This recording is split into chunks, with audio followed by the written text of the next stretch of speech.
Pessoal, bom dia. Hoje, no dia 2 de setembro, estamos reunidos aqui na Escola Colégio Progresso Bilíngue de Santos para as apresentações dos TPIs de 2023 na temática de inclusão social, qualidade de vida, por meio da nossa orientação. Nós temos aí apresentações de 10 a 15 minutos e a gente espera que vocês descorram todo o processo que foi descrito com tranquilidade, com domínio do conteúdo e com vocabulário mais aproximado do que se faz necessário numa apresentação acadêmica. Então a gente deseja boa sorte. O próximo trabalho que a gente vai assistir é denominado Importância da Equidade para as Mulheres no Futebol, apresentação realizada pela aluna Fernanda Oshiro. Boa sorte, Fernanda, bom trabalho. Bom, meu nome é Fernanda Oshiro, vou apresentar o meu trabalho que é sobre a importância da equidade para as mulheres no futebol. Quer ficar passando lá para ela?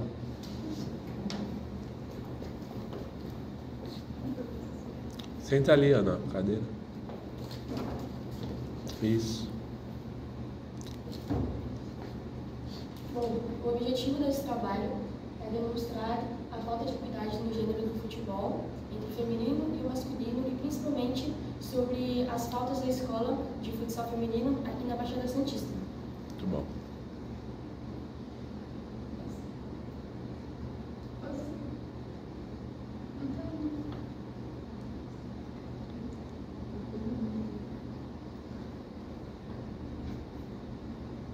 Bom, a metodologia que eu usei nesse trabalho o meu interesse primeiramente pelo futebol me levou a pesquisar um pouco mais a fundo sobre o futebol feminino, o que as mulheres passam, e todas essas pesquisas que estão no trabalho são de cientistas da saúde, são todas as frases comprovadas, assim, todos esses tópicos, textos foram retirados diretamente do Google acadêmico, com referências, e, como eu falei, a proteção desses textos científicos foram retirados de escritores em ciências da saúde, e as informações que foram selecionadas apenas de artigos foram retirados desde os últimos 5 anos, entre 2019 e 2023.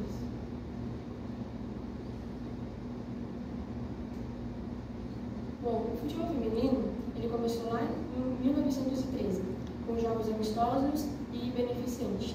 Só que a gente não tinha ainda investimento para os clubes femininos, então não tinha como as mulheres jogar.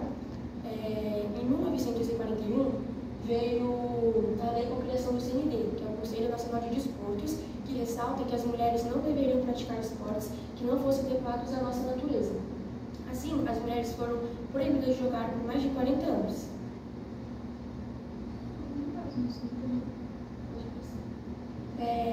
Depois, mais ou menos, em 1980, o fim dessa lei,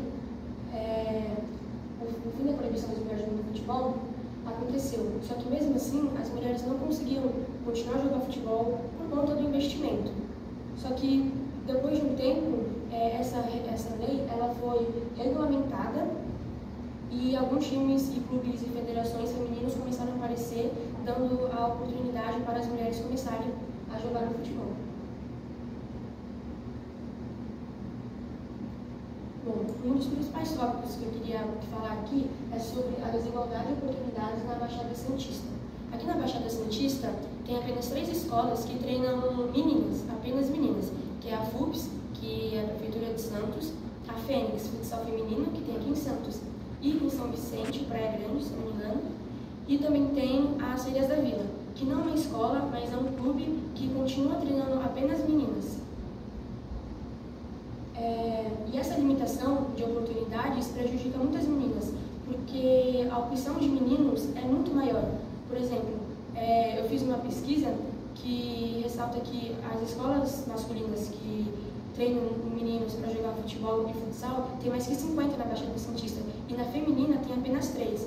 Então isso é uma injustiça contra as meninas, porque elas não conseguem ter as mesmas oportunidades do que os meninos, e também aquelas meninas que querem seguir uma carreira profissional do futebol feminino tem que encarar muitos desafios do que os meninos. Então isso é uma coisa que precisa sim ser resolvida, principalmente aqui na Baixada Santista, porque as meninas não têm muitas oportunidades igual aos meninos.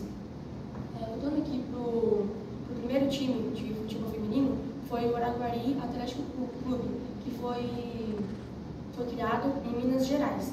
Quando elas começaram a jogar, deu tudo certo. Só que depois de um tempo, teve a proibição, né, da lei do CND. Aí elas tiveram que parar. Aí elas pararam e não tiveram como voltar mais. A seleção brasileira, quando começou a jogar, elas foram convocadas para uma Copa do Mundo em 1988 e elas conseguiram ficar em terceiro lugar. Foi uma disputa lá na Espanha.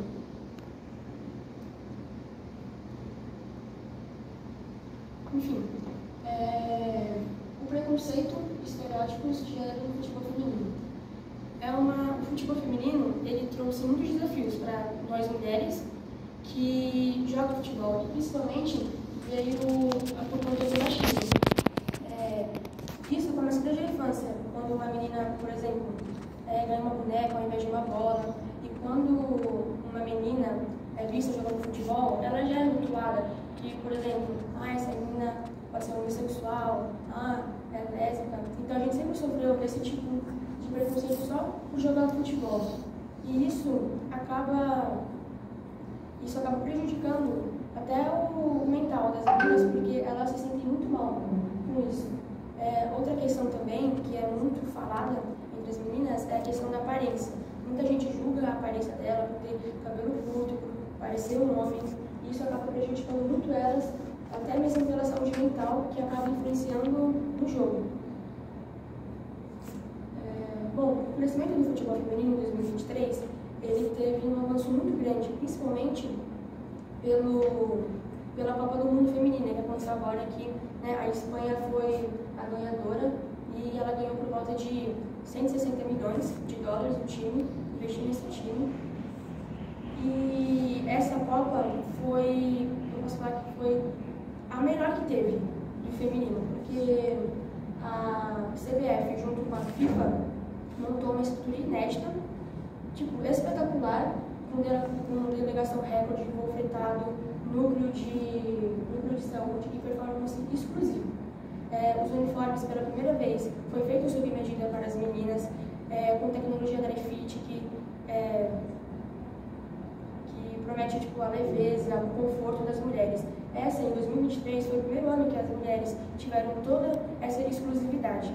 A CBF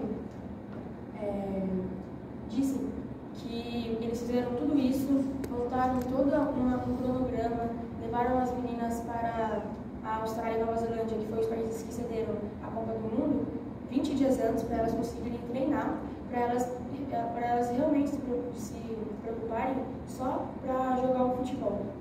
Então foi um avanço muito grande no futebol feminino esse ano, principalmente por causa da Copa.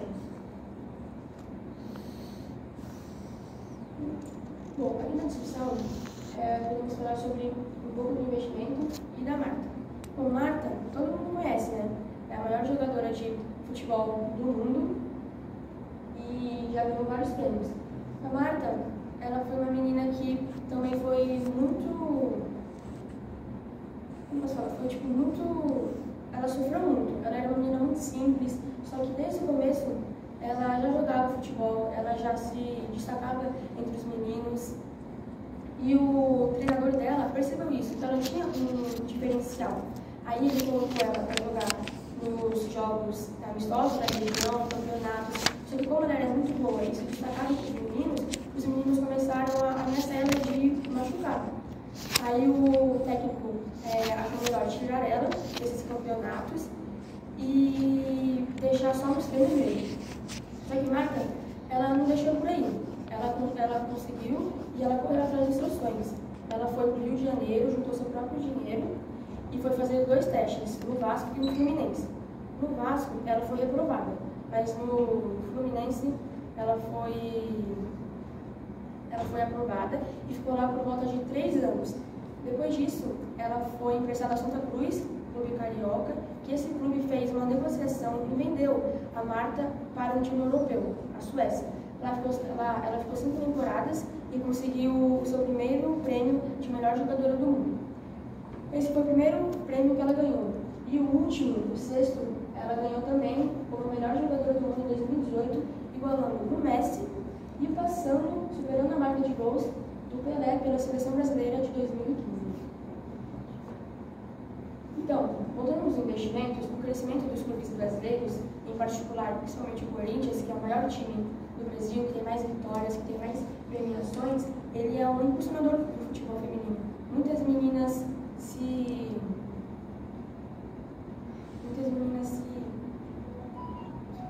espelham. Isso, muitas meninas se inspiram nessas meninas, no treino delas, e isso é muito bom. Até porque o Corinthians, como ele é o maior time do Brasil, ele conseguiu fazer a marca do recorde do maior público em um jogo feminino